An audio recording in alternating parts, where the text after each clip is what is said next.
happy to report that story tonight. Now, Schoharie County certainly no stranger to floodwaters. In fact, just 2 weeks ago today, they again swept through that region. Lynn Falsetti is live there tonight with more on what farmers are doing to cope with all this rain once again. Lynn?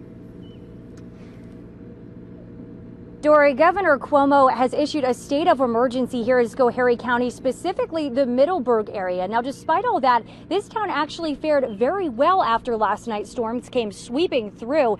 A much different scene than we saw here just 2 weeks ago today. Despite that, it's caused quite a headache for farmers in the area. We drove past plenty of fields very saturated with water, but we caught up with one farmer in the middle of it all who, despite everything, remains optimistic about this year's growing season. Farming, you're always dealing with the weather. The weather's always bringing something to you.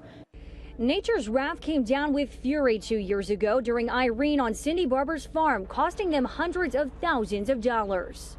We did not harvest any of our produce after the day of the flood. However, if you're talking about rainwater that is just sitting in fields, that's a challenge to a farmer, but the health of the produce is still okay. But despite recent floods in Middleburgh, the Barber's farm is flourishing. Floodwaters can mean farmers cannot sell their product, but simple rain can just mean products are slightly more expensive. If it was standing in the spring and you can't get in to fit your fields or get your crops planted, that sets you way back in the cycle. And if you have only a very short growth season. So Cindy's eyes are to the sky. Her harvest is right where it should be tonight, at least for now. You know, you're always watching the weather. High winds, hail, that's something that can do huge damage on you very quickly.